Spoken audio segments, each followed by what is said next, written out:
1장부터 8장까지는요. 복음이 무엇인지에 대해서 이야기를 해요. 그리고 나서 9장부터 11장까지는 갑자기 바울이 자기의 고통이 무엇인지, 자기의 근심과 고통을 이야기를 해요. 그렇다면 우리가 1장부터 8장까지 어떠한 말씀을 받나 한번 잠깐 나눠보고 싶어요. 바울이 로마서를 쓰게 된 목적은요, 로마에 있는 교인들, 로마에 있는 성도들에게 바른 복음이 무엇인지, 하나님의 복음이 무엇이며 하나님께서 이 복음을 왜 주셨는지에 대해서 알려주고 싶은 거예요. 그래서 1장 1절부터 17절까지는 하나님의 복음, 이 복음이 바로 하나님의 의 대신 예수 그리스도의 복음이다.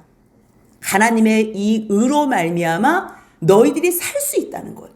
자기는 이 복음을 자랑한다는 거예요. 근데 그 복음이 누구한테 필요하대요? 그 말씀이 1장 18절부터 3장 18절까지 나와 있어요. 그 나와 있는 내용이 이방인이건 이방인 그리스도인이건 유대인이건 유대인 그리스도인이건 모두가 다 죄인이라는 거예요. 모두가 다. 그렇다면 하나님의 복음은 죄인인 모든 사람들이 들어야 될 복음이라는 거예요. 그렇다면 그 복음의 내용이 어떤 거예요? 그 말씀이 3장 19절부터 5장 마지막 절까지 기록되어 있는 거. 그 중간에는 잠깐 아브라함도 그렇다면 예수님이 태어나기 전에 살았던 사람인데 아브라함도 그럼 예수의 의로 말미암아 구원받은 거야? 묻는 사람들에게 이 세상 모든 인류는 예수 그리스도의 의로 말미암아 구원받았지 다른 것으로 어떠한 다른 이름은 준 적이 없다는 내용을 말씀하시는 거예요. 그래서 그 의는 예수 그리스도의 십자가의 죽으심으로 우리가 구원함을 받았고 예수 그리스도의 부활하심으로 우리가 의롭다함을 여겨서 하나님 보좌 앞에 거룩함으로 나갈 수 있다는 거예요. 그게 복음 중에 복음이에요. 그러니 다 예수님이 끝낸 일이다. 예수님이 끝낸 일이다. 그러니까 이 말씀을 또 오해하는 사람들, 또 죄 가운데 죄성이 있는 사람들은 어떻게 그 말씀을 이해하냐면 잠깐만, 그렇다고 우리가 의롭게 됐으니까 막 살아도 되겠네? 그 막 살아도 되겠네라고 얘기하는 사람들에게 6장에서는 아니야, 막 살면 안 되지. 너희들을 어떻게 구원했는데 예수님이 십자가에 죽으시고 다시 부활하셔서 너희들이 새 생명 가운데 살도록 구원했는데 막 살면 안 되지. 너희가 하나님 앞에서 나는 죽고 다시 예수 안에서 삽니다. 그거를 세례로 고백했지. 세례로 고백했다면 그 고백 가운데에 하나님이 받으셨어. 너희가 너희 몸을 하나님께서 기뻐하시는 제물로 드린다면, 날마다 하나님께서 원하시는 뜻대로 살아드리길 원한다면 성령 하나님께서 너희들을 반드시 이끌어 주실 거야. 그렇게 얘기하는데 잠깐만, 그런데 나는 왜 여전히 죄 가운데 있지? 하나님의 말씀대로 산다 그러고 나도 또 애를 쓰고 하나님께서 성령을 보내주셨다고 하는데도 나는 왜 여전히 죄 가운데 있을까? 그렇게 고통스러워하는 자들에게 7장을 통해서 걱정하지 마. 너희가 율법 가운데 있을 때는 율법 나는 율법 못 지켜서 나는 죽을 수밖에 없어. 그런데 그 율법이 혼인의 관계를 비유로 말씀하면서 그러한 관계 속에서 너가 죽었다 이거예요. 율법은 죽을 수가 없어요. 율법은 1.1핵도 없어지지 않기 때문에. 그렇다면 율법이 나를 죽였다는 말이 무슨 말이냐면 내가 율법을 지킬 수 없으니까. 하나님께서 율법 안 지키면 죽는다 그랬는데 나는 지킬 수 없으니까 내가 죽는 거예요. 배우자들이 살 때 누군가가 죽으면 자유로울 수 있는 것처럼. 그래서요, 바울은 너희가 죄 가운데 있어도 율법 가운데 매여 있어도 율법이 있었기 때문에 너희가 죄인이라는 것을 깨달아 아는 거잖아. 그런데 예수 그리스도 안에서 생명의 성령의 법으로 말미암아 죄와 사망의 법에서 완전히 벗어났어. 너는 예수 안에서 어느 누구도 너를 정죄할 수가 없어. 그 얘기를 하는 거예요. 그래서 8장은요.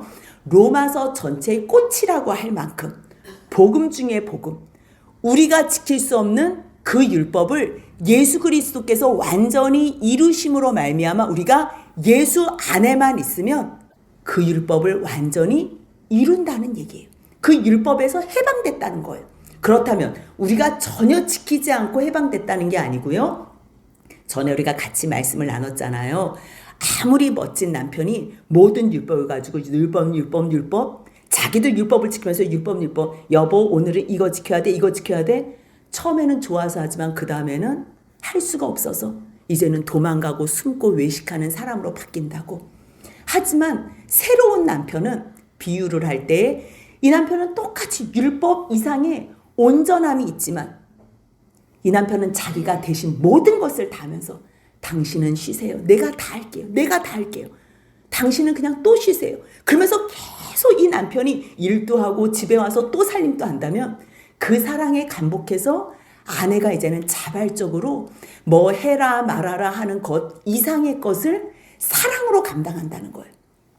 율법이 나쁜 게 아니라 그랬어요. 율법은 하나님께서 하나님의 백성으로 어떻게 살아야 할 건지 최소 커트라인에 그러한 방법을 삶의 지표를 가르쳐 준 것뿐이에요.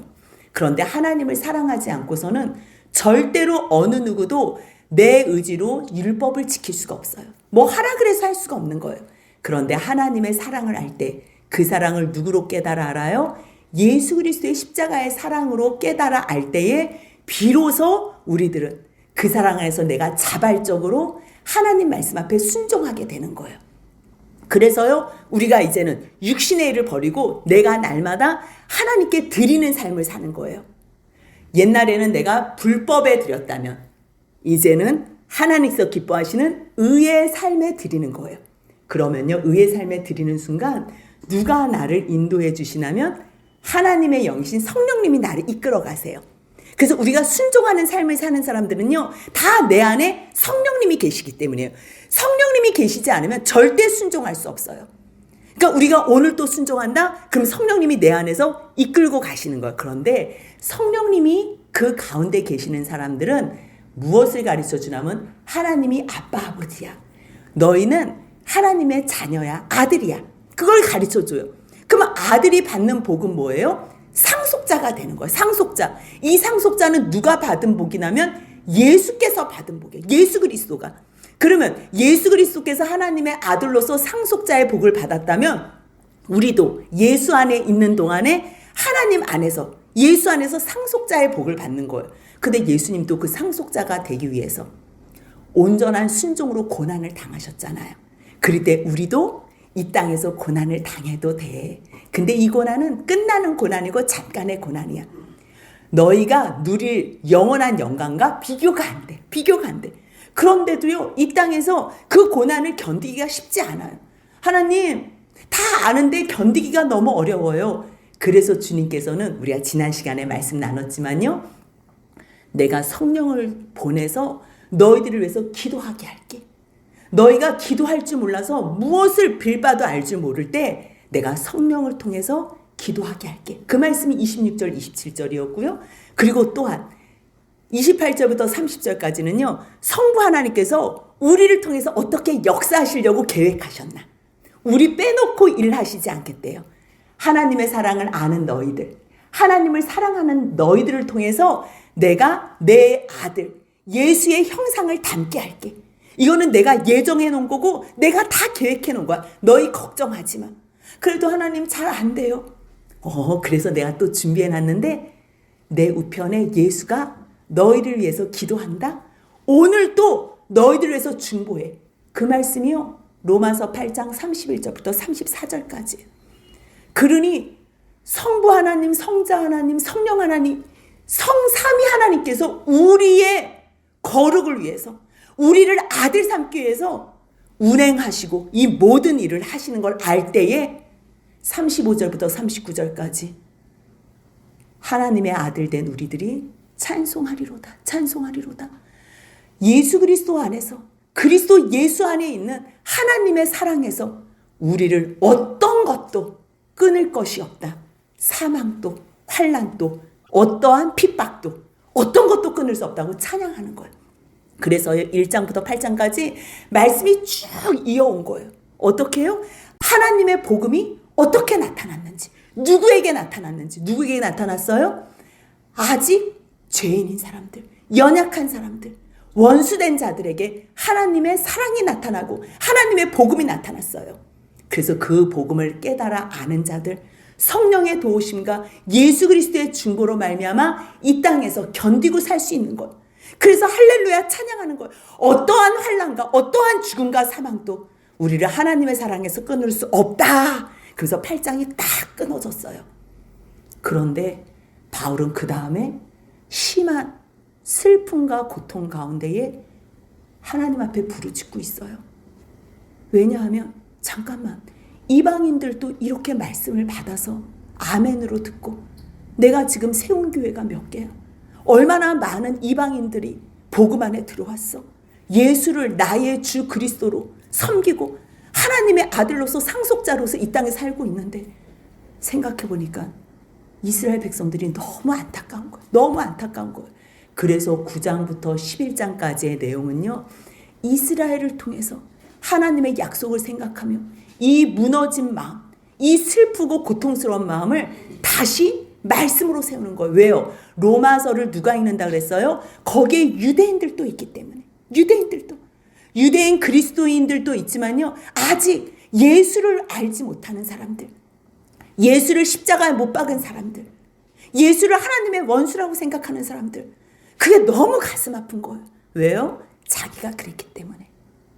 자기가 하나님은 섬겼지만 하나님께서 예수를 나의 구원주로 주신 유일하신 이름이라는 걸 깨닫지 못했어요. 그럴 때는요, 예수 믿는 자들을 잡으러 다녔어요. 그런데 그곳에서 가는 길에 다메섹 선상에서 예수 그리스도를 만난 거예요. 주여 누시니까 그 빛 가운데 오신 분이 주님이라는 걸 알아요. 그래서 주여 누구냐고 물었지만 잠깐만, 내가 생각하던 주님이 아니야. 그러니까 주님께서 뭐라 그래요? 나는 내가 박해하는, 핍박하는 예수. 한 번도 핍박하지 않았는데요. 한 번도 핍박하지 않았죠. 예수를 만나지도 않았는데요. 바울은 누구를 핍박하는 게 예수를 핍박하는 거예요? 내 사랑하는 교회의 지체 몸, 교회의 머리가 예수라면 교회의 몸이 성도잖아요. 나를 주와 그리스도로 믿는 지체들, 형제들, 너가 그들을 핍박하고 죽였다면 너가 바로 나를 핍박한 거야. 그 얘기를 하죠. 거기서 꼬꾸라지는 거. 거기서 아라비아까지 가서요, 3년 동안 구약 성경, 바울이 있었을 때는 신약 성경이 없어요. 바울이 있을 때는 구약 성경밖에 없어요. 구약 성경을 또 연구하고 또 연구하고.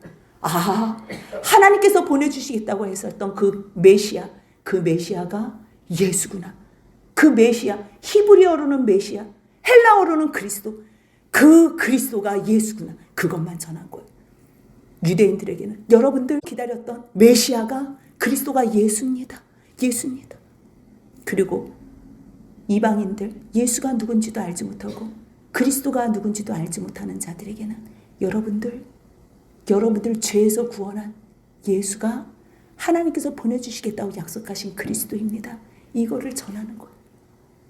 그런데 전하는데 이스라엘 백성들이 잠깐만, 어떻게 하나님께서 보내주신 저 아들을 죽였지? 이거는 있을 수가 없는 일이야.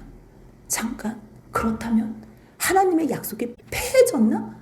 하나님께서 영원히 약속하셨는데, 아브라함과도 약속하셨고 다윗과도 영원한 왕위를 약속하셨는데 이게 어떻게 된 거지? 그것을 자기도 너무 고통스러웠다가요, 깨달아진 거예요.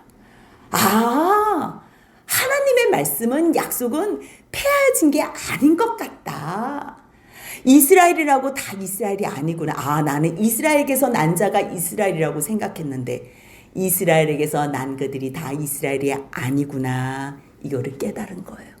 깨달아서 설명은 해놨지만 자기가 얼마나 고통스러운지, 깨달아도 여전히 예수 믿는 사람들을 박해하고 핍박하고 그들의 손에 의해서 바울도 다 죽잖아요. 그러니 너무 고통스러운 거예요. 제자들이 다 유대인들의 손에 의해서 죽고 로마인들의 손에 의해서 처형당하고 그런 죽어나가는 것을 보면서, 주님, 하나님의 약속이 폐허해진 것 같지 않은데 내가 지금 눈뜨고 보기에는 너무 고통스럽습니다. 너무 고통스럽습니다. 근데 이 고통은 사람이 할 수 있는 고통이 아니에요. 아니 저 사람이 천국을 가든 지옥을 가든 누가 무슨 상관이에요. 나만 천국 가면 되지 나만. 그게 요즘 교회 다니는 교인들의 생각이잖아. 그냥 옆에 성도가 누군지도 모르고 관심도 없고 그냥 저 사람이 어떻게 살든 나만 잘 살면 돼. 그런데요, 내 마음 가운데 성령이 들어오신 분들, 내 마음 가운데 예수가 주와 주인과 나의 왕 그리스도가 되신 사람들은요, 잠깐만, 내가 생명으로 살아났는데 저 사람들도 지금 이 생명이 있으면 살 텐데 왜 죽어있지? 왜 죽어있지? 그걸로 고통당하는 거예요. 오늘 우리가 일부 예배 때요, 이 예화를 통해서 같이 말씀을 나눴어요. 아무리 좋은 핸드폰이 있어도요, 배터리가 다 나가면, 충전이 돼 있지 않으면 그 좋은 핸드폰을 사용할 수가 없어요. 그러면 그 핸드폰이 자기의 역량을 다하려면 어떻게 해야 돼요? 충전기로 충전을 해야 돼요. 충전기로. 충전기는 도구고요. 충전을 했을 때 전기가 들어오는 거예요. 그래서 충전이 되는 거예요. 그러면 그 핸드폰은 자기의 역량을 다 감당할 수 있어요. 마찬가지예요. 사람은요, 하나님의 형상대로 지음을 받았어요. 하나님의 형상대로 지음 받았을 때 영광스럽게 만들었어요. 하나도 부족함 없이 만들었어요. 단 하나님이 함께 하실 때, 하나님의 말씀이 우리를 통치할 때, 그럴 때 우리는 하나님 나라가 돼서 주님과 함께 살아요. 근데 주님의 말씀을 잃어버렸네? 핸드폰이 배터리 충전이 안 된 것처럼 우리가 하나님의 말씀으로 충전이 전혀 안 됐네? 완전히 기갈 상태네? 그러면요, 겉은 멀쩡해도 살아있는 것 같아도 아무것도 움직이지 못하는, 생명을 위해서 할 수 있는 일은 아무도 없는 그런 존재가 돼요.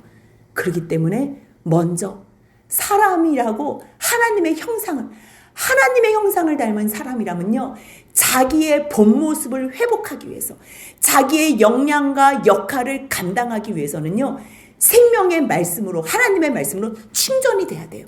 충전된 바울은요, 자기를 핍박하는 사람들, 죽이려고 하는 사람들에게도 끝까지 생명의 말씀을 전해요. 왜요? 생명의 말씀 증거에서 저들이 예수로, 성령으로 충전되면 저들도 나같이 기뻐할 수 있으니까, 저들도 생명 가운데서 살 수 있으니까, 나같이 그렇게 고통 가운데 있었던 사람들, 내가 저 사람들 살려줘야 되겠다, 나같이 행복하게 살게 해주고 싶은 거예요. 그래서 핍박이 있어도 죽음이 두렵지 않은 거예요. 왜요? 이렇게라도 저 사람들에게 복음 증거하다가 저 사람들이 말씀 듣고 성령으로 충전되고 예수로 살게 되면 자기 일은 다 감당한 거예요. 그런데 지금 유대인들은 9장, 10장, 11장에서 유대인들은 꼼짝을 안 하는 거예요. 말씀을 전해도 잘 받아들이질 않는 거예요. 그래서 내 마음에 큰 근심과 그치지 않은 고통이 있다. 근데 사람들이 아니 뭐 그런 거 가지고 고통스러워요. 남이 어떻게 되든 그렇게 얘기할까 봐 첫 번째로 나 거짓말 아니고 참말이야. 이 이야기는 성령께서 내 안에 계시기 때문에 내가 성령과 함께 증언하는 거야. 그 얘기를 하는 거야. 뭐 때문에 고통스럽대요? 3절 같이 읽겠습니다. 나의 형제 곧 고륙의 친척을 위하여 내 자신이 저주를 받아 그리스도에게서 끊어질지라도 원하는 바로다. 아멘.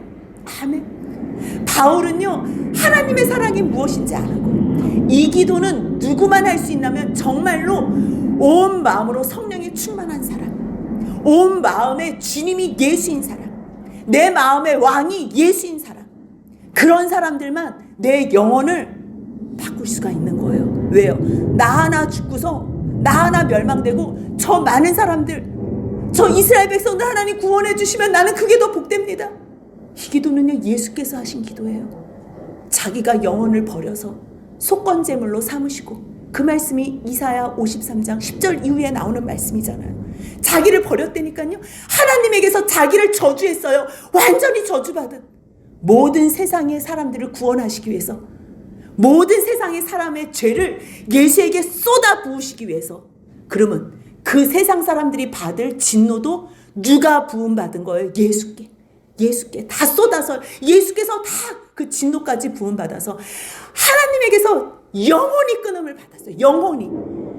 예수가 내 안에서, 예수가 주인이고 예수가 왕인 사람들만 고백할 수 있는 이 고백, 주님, 나의 형제 곧 고륙의 친척을 위하여, 이스라엘 백성들을 위하여 내 자신이 저주를 받아 내가 그리스도에게서 완전히 끊어질지라도 주님, 그들 좀 살려주세요. 그들 좀 살려주세요.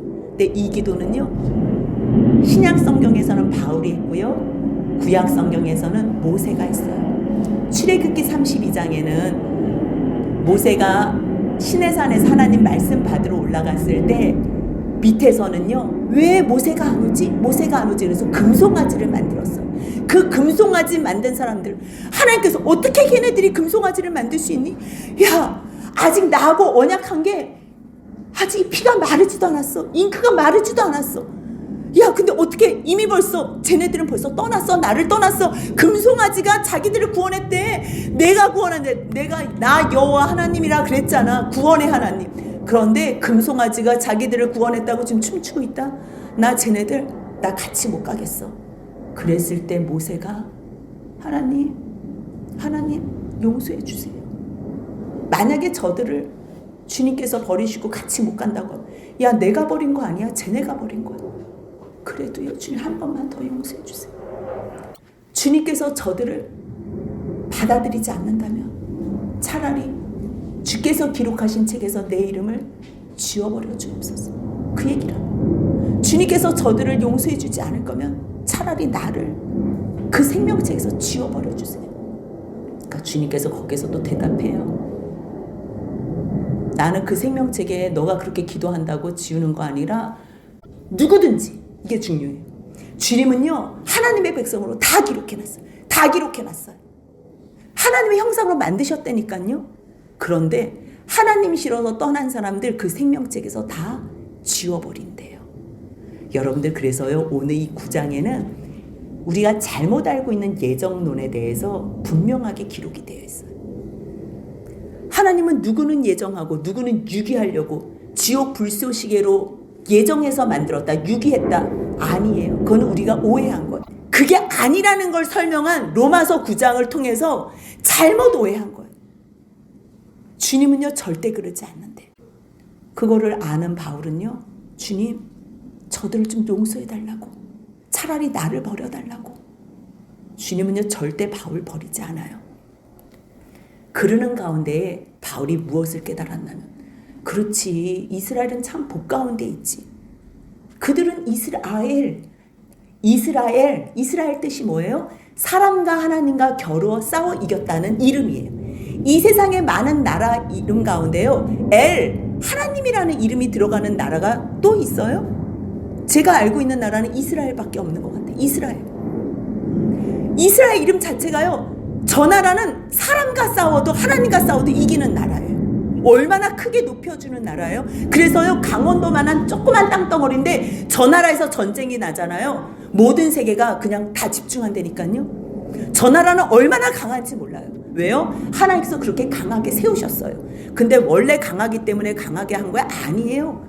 신명기 7장 7절을 보면요, 같이 읽겠습니다. 여호와께서 너희를 기뻐하시고 너희를 택하심은 너희가 다른 민족보다 수요가 많기 때문이 아니라 너희는 오히려 모든 민족 중에 가장 적으니라. 네, 가장 적어서, 가장 적기 때문에. 왜냐하면 큰 민족을 도와주면 저 나라가 강해서 이긴 줄 알아요. 근데 가장 조그만 나라를 도와줘서 이겼다고 해봐요. 저 나라가 믿는 신이 뭐야? 하나님이래. 그래서 하나님이 영광 받아서 열방이 믿게끔. 그래서 이스라엘 선택한 거예요. 이스라엘이 뭘 잘나서 선택한 게 아니에요. 이스라엘이라는 나라는요, 저 사람들 자체가 이스라엘 사람이네. 저들은 양자됨, 하나님의 양자, 아들 외에 양자됨에 그 영광을 받았네. 언약이 있네. 율법이 있네. 예배와 약속이 있네. 조상도 그의 조상이네. 하나님의 모든 약속은 다 이스라엘을 통해서 주시네. 엄청난 영광이네.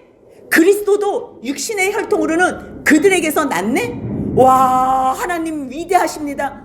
만물에 계셔서 그분이 세세토록 영광을 받으시네. 할렐루야, 주님 영광 받으소서 찬양하는 거예요.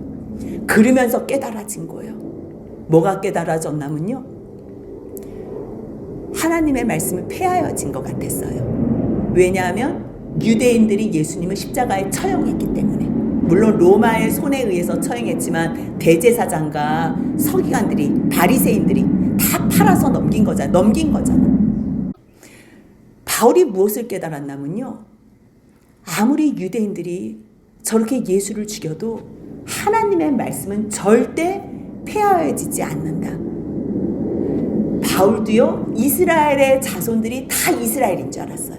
이스라엘, 혈통적 유대인이 유대인이고 혈통적 이스라엘이 이스라엘인 줄 알았어요. 근데 깨달아졌어요. 이스라엘에게서 난 12아들, 12지파가 다 약속의 12지파 이스라엘이 아니구나. 그렇다면 그 말씀을 자기 생각으로 그냥 얘기하면 안 되잖아요. 그래서 창세기에서 빼오는 거예요. 상황을. 그 실질적인 이유를 창세기에서 뭐라고요? 아브라함의 씨가 다 그의 자녀가 아니었지. 그리고 또한 이삭으로부터 난 자만 내 씨라 불린다 그랬지. 육신의 자녀가 하나님의 자녀가 아니고 약속의 자녀가 하나님의 자녀고 약속의 자녀로 말미암아 씨, 남은 자를 통해서 예수 그리스도 안에서 영원한 생명으로 주님께서 이끌어 주시는 거예요. 그걸 깨달은 거예요. 육신의 자녀가 하나님의 자녀가 아니고 약속의 자녀가 씨, 생명의 씨. 그것으로 하나님의 약속은 이어지는구나. 아브라함의 씨라는 거는 뭐예요? 첫 번째로 하갈에게서 이스마엘이 났잖아요. 그치요? 그리고 사라가 죽은 다음에 구두라를 또 후처로 드린 다음에 자녀들을 많이 낳았어요. 그러면 이스마엘과 이삭과 여러 자녀들이 있었는데 주님께서는 사라에게 뭐라고 약속하셨어요? 명년 이때에 내가 이르리니 아들이 있으리라. 내년 이맘때에 아들이 있으리라 말하고서 아들이 있었다는 거예요. 뭐예요? 약속의 아들은 한 사람이라는 거예요. 그 약속을 바라보는 사람들을 통해서.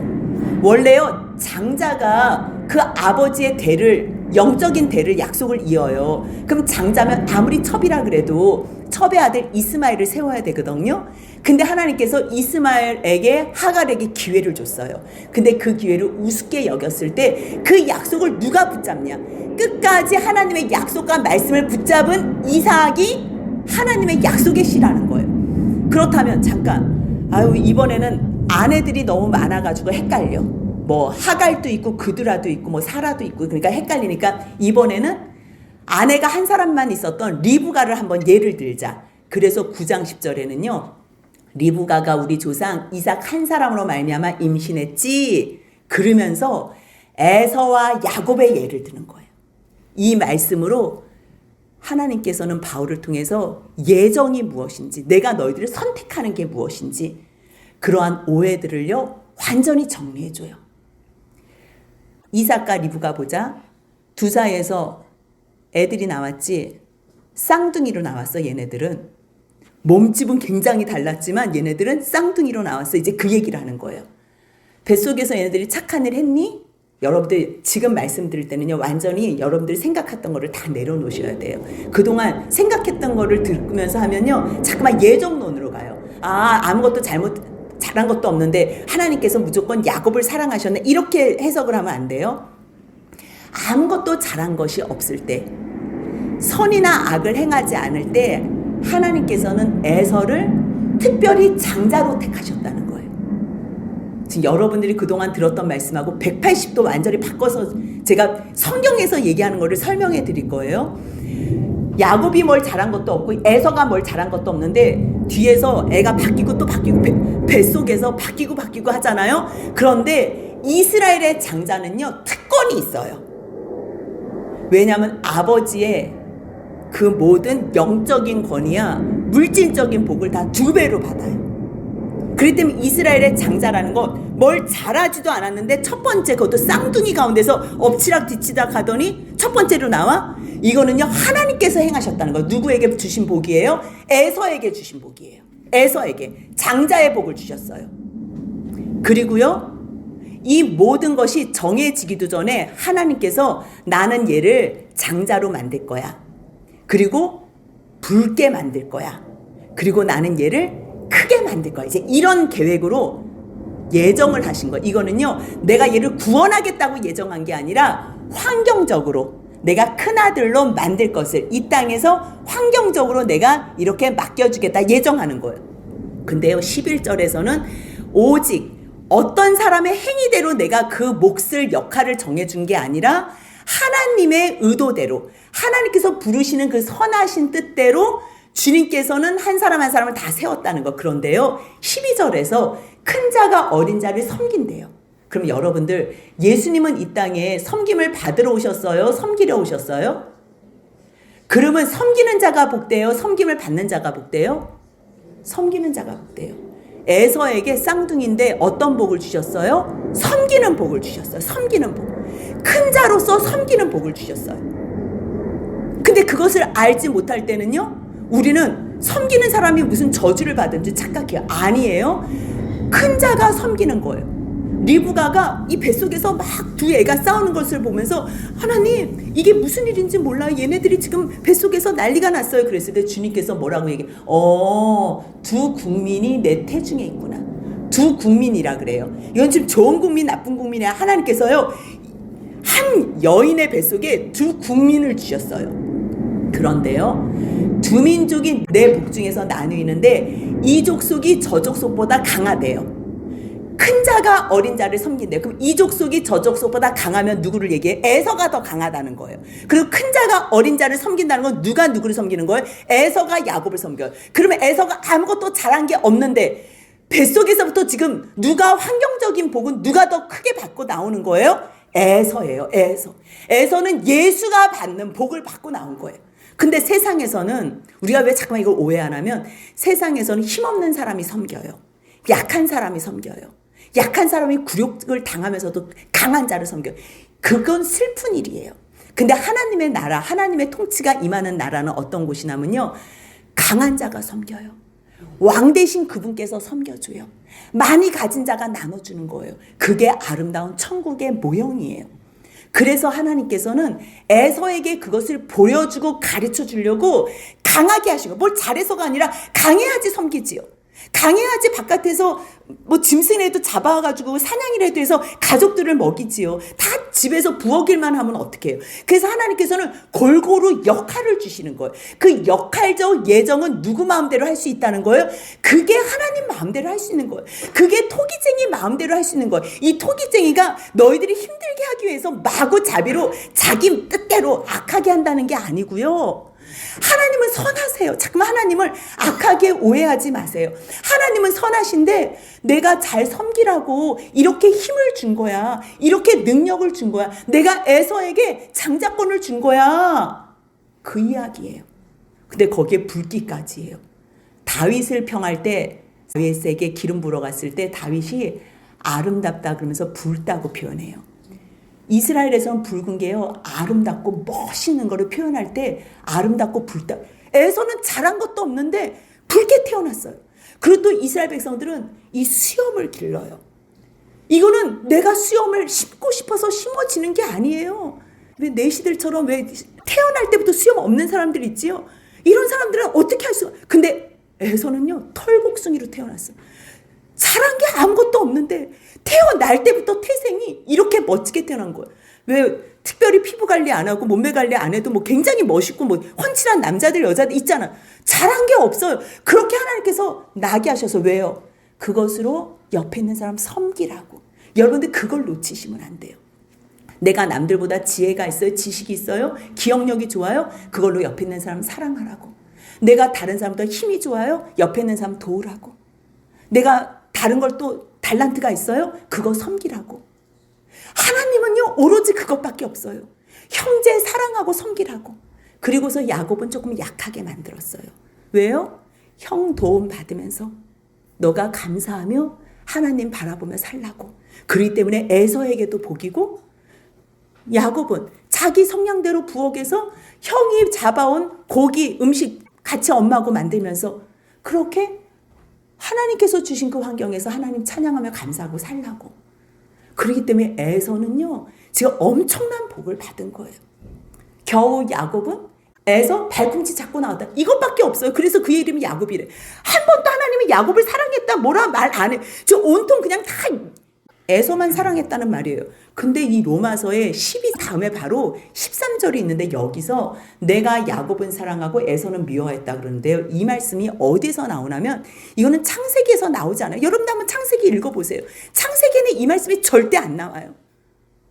하나님께서 에서에게 복을 얼마나 줬냐면 이삭이 야곱에게, 그치요? 야곱에게 복을 속여가지고 다 복을 줬잖아요. 그래서 에서가 막 울면서 나 복 달라고 복 달라고 그랬을 때 야, 나 너 줄 복이 없다 그래도요. 하나님께서 에서에게 복을 어마어마하게 줬어요.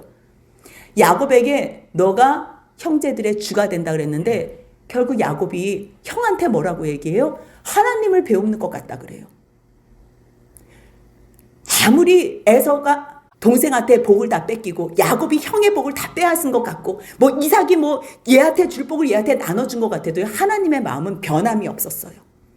끝까지 에서를 강하게 하고요.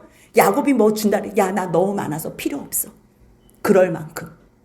그런데 에서의 문제는 뭐였냐면요. 하나님께서 주신 자기의 이 월등한 세상의 복을 자기가 잘나서 누리는 줄 착각한 거예요. 그래서 창세기를 읽어보시면 에서는 단 한 번도 하나님을 찾아본 적이 없어요. 하나님의 축복을 주는 이삭한테 아버지 나 복 주세요 복 주세요 복 달라는 얘기만 했지 단 한 번도 하나님한테 기도해 본 적이 없어요. 하나님을 찾은 내용이 없어요.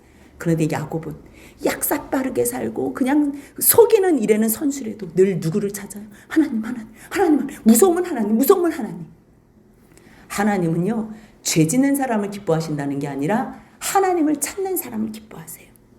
그런데 지금 하나님께서는 바울을 통해서 이스라엘 백성들에게 뭘 얘기를 해주고 싶냐면 나는 에서를 정말 사랑했어. 그 에서가 너희야. 에서가 내가 마지로 만든 이스라엘 너희야. 지금 이름이 헷갈려가지고 이게 정말 헷갈리는 거예요. 이스라엘이 둘째 아들이잖아요. 야곱의 다른 이름이 이스라엘이잖아요. 근데 하나님은 아무것도 잘한 게 없는 장자, 그 사람을 에서라고 했는데 에서가 너희야. 지금 그 얘기를 하는 거예요. 에서가 지금 너희야. 그래서 말라기에는 어떠한 말씀이 나오냐면 이 말라기도 제대로 정말 말씀을 우리가 오해하지 않고 듣는 게 너무 중요한 게 이스라엘 백성들이 하나님 앞에 이제 막 덤비는 거예요. 하나님 언제 우리를 사랑했습니까? 이렇게 하는 거예요. 내가 너희를 사랑했다? 내가 너희를 사랑했어. 언제 사랑했는데요? 막 이렇게 묻는 그들에게 나 여호와가 말한다. 이게 구원의 하나님의 나 여호와가 말한다. 그러면서 누구를 얘기하면 되냐면 아브라함, 다윗 뭐 이런 사람들 얘기하면 돼요. 뭐 야곱, 그치요? 뭐 멋있는 사람들, 하나님만 사랑 많이 받은 사람. 근데 주님은요 지금 여기에 야곱이 나와 있긴 하는데 야곱을 얘기하고 싶어 하지 않아요. 에서는 야곱의 형이 아니니? 지금 누구 얘기하고 싶어해요? 에서 얘기하고 싶어요. 에서.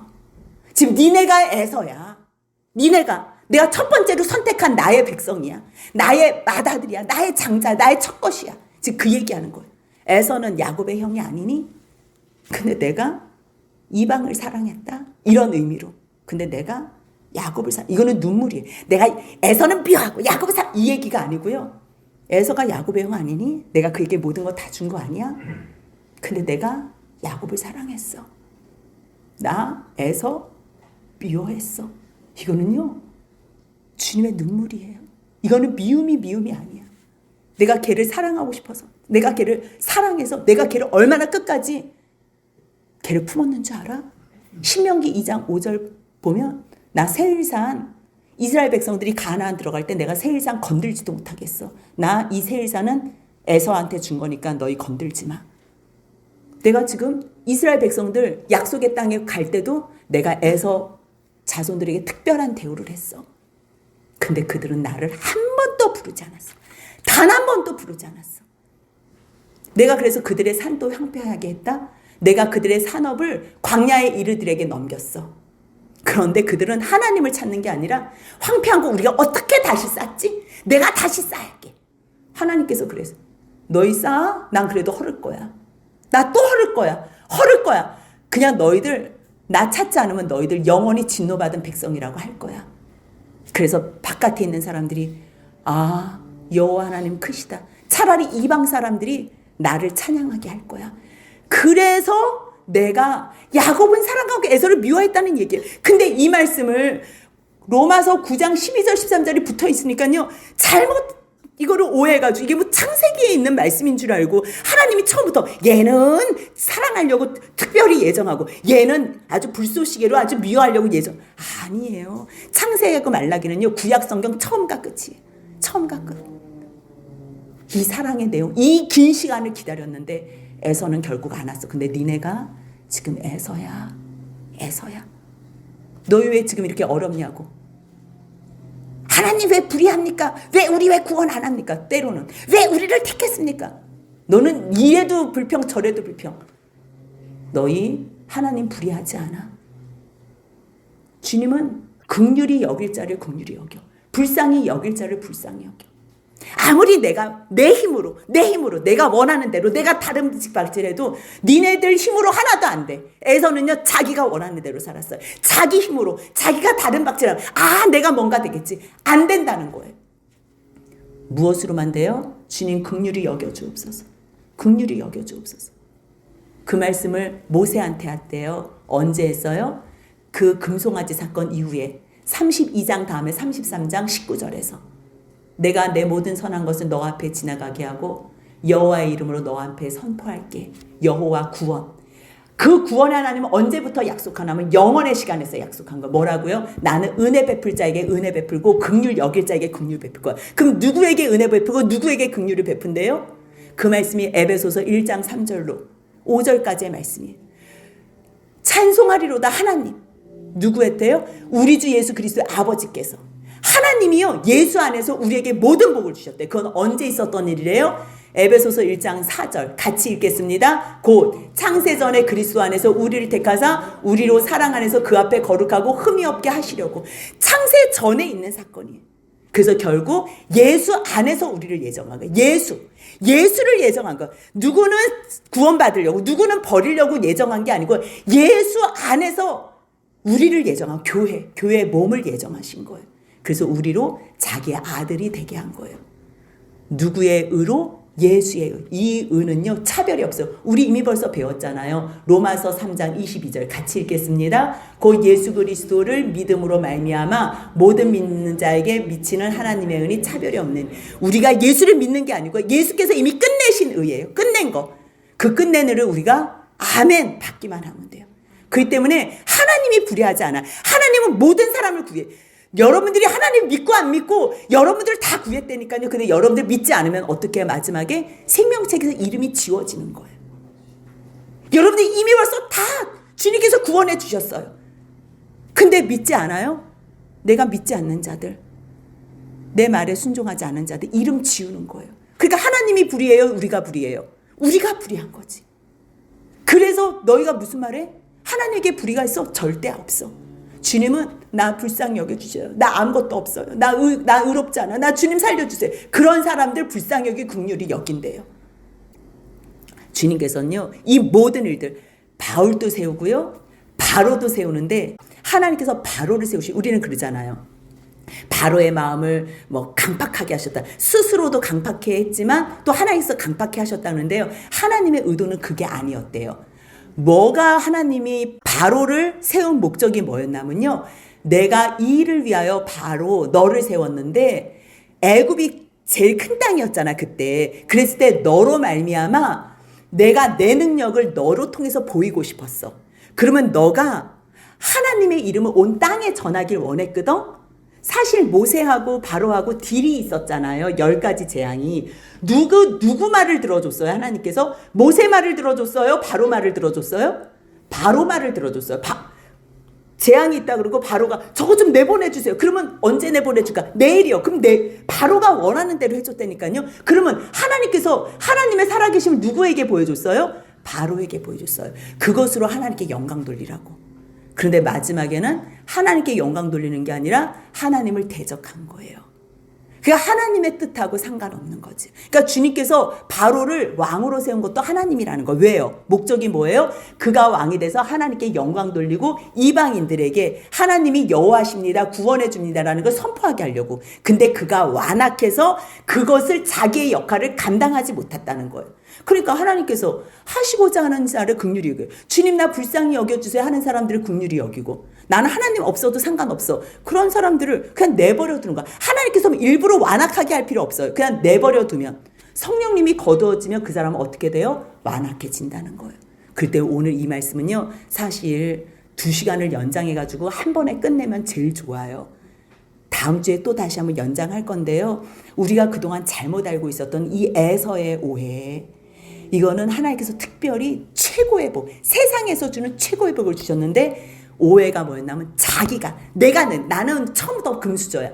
그 금수저에서 누가 태어나겠어? 그 금수저를 누가 만들어? 하나님이 만드신 거 놓친 거. 내 머리 좋은 거. 나는 태어날 때부터 머리 좋아. 그거 누가 주셨는데? 하나님이 뭘 잘해서 준 게 아니에요. 뱃속에서 뭘 잘한 게 아니에요. 하나님께서 옆에 있는 사람 섬기라고 주신 하나님의 은혜임을 아는 자. 그랬을 때 주님 나를 긍휼히 여겨주세요. 고백하며 나아가는 자를 주님께서 긍휼히 여겨주신다는 말씀 붙잡고 주님만 바라보는, 주님 안에 거하는 복된 주님의 자녀들이 되시길 주님의 이름으로 축복합니다. 아멘.